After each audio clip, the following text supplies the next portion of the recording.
Bonjour, chers auditeurs et chères auditrices, et bienvenue sur la chaîne YouTube. Pour ceux qui ne me connaissent pas, je suis le docteur Manuela Kamsu. Aujourd'hui, nous allons continuer à parler de l'hémorragie cérébrale. Nous allons parler de ses symptômes. Nous allons parler également des principales causes et enfin des moyens de la prévenir. Quels sont les signes d'hémorragie cérébrale? Alors, les signes d'hémorragie cérébrale, dans les signes d'hémorragie cérébrale, on va retrouver la céphalée. La céphalée, en fait, c'est le mal de tête brutal, violent, qui apparaît vraiment comme un tonnerre dans un ciel serein, vraiment une céphalée brutale. Cette céphalée va être accompagnée d'autres signes qui vont permettre en fait de localiser où se situe l'hémorragie. Si l'hémorragie se situe dans le cervelet, par exemple, on peut avoir comme symptômes des troubles brutaux de l'équilibre qui peut se traduire par des vertiges ou une instabilité à la position debout. Les jambes ne tiennent plus debout en fait. Si par exemple l'hémorragie se situe dans le thalamus, on va avoir des troubles de la sensibilité, une perte de sensation du toucher par exemple. Ça peut être une hémorragie qui intervient dans le thalamus. Le thalamus est un noyau qui se situe en profondeur du cerveau. D'autres signes, si l'hémorragie se situe par exemple dans un lobe cérébral, on peut avoir une paralysie d'un côté du corps, que ce soit du bras ou de la jambe, mais cette paralysie peut être associée à des troubles de la parole, à des troubles visuels, comme on l'avait déjà évoqué lors des AVC ischémiques. On a également, à part donc ce brutal mal de tête et certains signes qui peuvent localiser l'hématome, on peut également avoir des vomissements, on peut également avoir une omnibulation, un coma. Les gens peuvent très vite tomber dans le coma. Voilà. Donc ça, ce sont les principaux signes qui localisent, enfin qui indiquent en fait qu'on est dans une hémorragie cérébrale.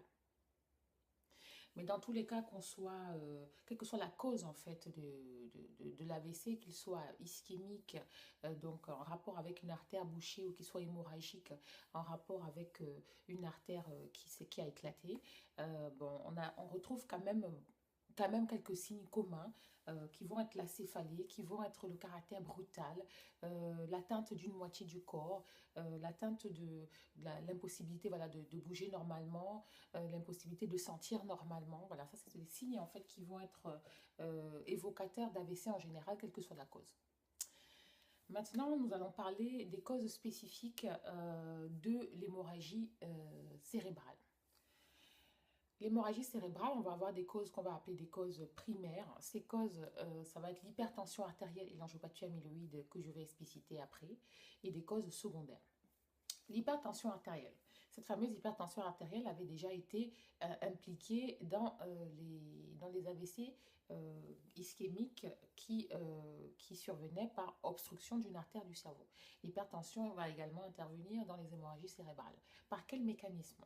L'hypertension va fragiliser en fait des vaisseaux qui vont alimenter la profondeur du cerveau. On va appeler ça les noyaux gris centraux. Ce sont les structures en fait qui vont être alimentées donc par les artères profondes, et donc l'hypertension va attaquer donc ces artères et les fragiliser et ainsi entraîner donc plus facilement des hémorragies. C'est d'ailleurs pour ça que les hémorragies dues à l'hypertension sont plutôt en profondeur du cerveau.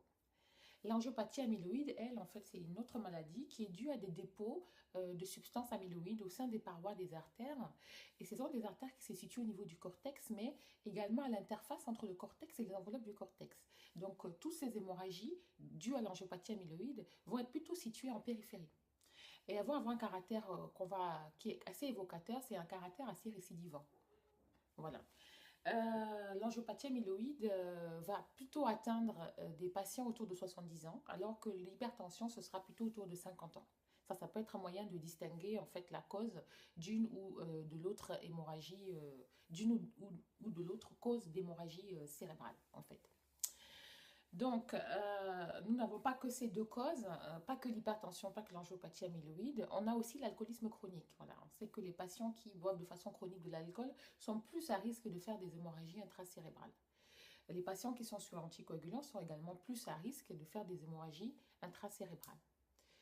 Maintenant, nous allons parler de prévention. Qu'est-ce qu'on peut faire alors? À notre niveau, qu'est-ce qu'on peut faire? On peut déjà avoir une alimentation qui est donc appauvrie en sel, dans le cas de l'hypertension par exemple. On peut, il faut également être suivi médicalement de sa tension artérielle, prendre ses médicaments de façon régulière. Et on sait que dans les pathologies chroniques, c'est assez difficile de suivre en fait les traitements parce que c'est des traitements à prendre en fait tous les jours. Et donc, il faut vraiment s'astreindre à les prendre tous les jours, même si c'est pas toujours évident et avoir un style de vie sain. Le style de vie sain va être un style de vie qui va nous éviter en général d'être en mauvaise santé, hein, dans le cas vraiment très général. Le style de vie sain, c'est ne pas fumer, réduire sa consommation d'alcool, voire arrêter hein, la consommation d'alcool. Ça va être avoir une alimentation équilibrée, variée. Ça va être avoir une activité physique régulière, éviter les toxiques, une bonne qualité de sommeil, pas beaucoup de stress. Bon, ça, tout ce catalogue ressemble au monde idéal, mais on essaye de s'en rapprocher le plus possible. Voilà. Donc, en ce qui concerne les patients qui ont des anticoagulants, les anticoagulants, donc ce sont ces médicaments qui vont traiter beaucoup de pathologies et qui peuvent aussi entraîner malheureusement des hématomes dans le cerveau. Et pour les gens qui sont sur anticoagulants, il faut avoir des surveillances. On a des surveillances de certains paramètres biologiques que je ne détaillerai pas ici pour savoir si en fait le traitement marche bien. Et à ces patients, moi, je pourrais conseiller de ne pas changer brutalement de style alimentaire. Voilà. Il ne faut pas brutalement se mettre au régime, brutalement modifier ses habitudes sans consulter voilà, son médecin. Et également, donc, tout ce qui est prise de compléments alimentaires, de plantes ou de tout traitement doit quand même faire l'objet d'une discussion ou en tout cas être pris avec prudence. Voilà. Parce que ça peut également possiblement interférer avec le traitement anticoagulant. J'espère que cette vidéo vous aura été utile. N'hésitez pas à partager avec des proches, des amis. Je vous dis donc à bientôt pour une prochaine vidéo.